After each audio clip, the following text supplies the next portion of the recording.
Bankruptcy is something that has become a possibility, or maybe even a reality, for many businesses in recent months due to the economic downturn. This wave of bankruptcies is something we see in almost all recessions. It's something that we often see headlines about in the news, but few people know what it actually means for businesses to go bankrupt. Bankruptcy on its surface seems and feels like something terrible, but many say it's one of the greatest things we have, especially the way it works in the US. If a company no longer is able to repay its debts it owes to its creditors, like banks, the company can decide to declare bankruptcy to not have to pay some or all of their debt back. It's a long and exhausting process with a lot of steps. It all starts with signing a piece of paper and officially filing for bankruptcy. As soon as you declare bankruptcy, all the details about your company become public, and anyone can see how much you owe and who you owe. This is followed by an intense legal process, and in most countries this is the end for the company. The business will shut down and all parts of the business would have been sold off. This is how many imagine your standard bankruptcy. But in the United States there is another path. A path created by a financial innovation. To understand how this innovation came about, we need to go back to Chapter 11. Chapter 11 refers to Chapter 11 of the Bankruptcy Code. It's a way for companies that can't pay their bills to not just give up, but to keep going. But why would you want a company that is filing for bankruptcy to keep going? That seems kinda counterintuitive. In the 1800s, railroads in the US were going bankrupt all the time. Kinda like how airline companies often face bankruptcy today, much more often than other businesses. A large number of railroads would fail at nearly every major economic crisis. What was special about railroads going bankrupt was that nobody wanted them to actually go out of business.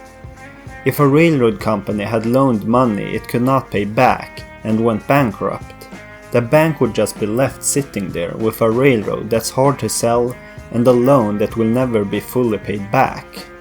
What people really wanted was just to have a functioning railroad that could carry people and things. That's where its value is at. If you instead decided to keep it open, the lenders could maybe get their money back, and that lane of transportation would still be open for the rest of society. Keeping them open was in everyone's interest.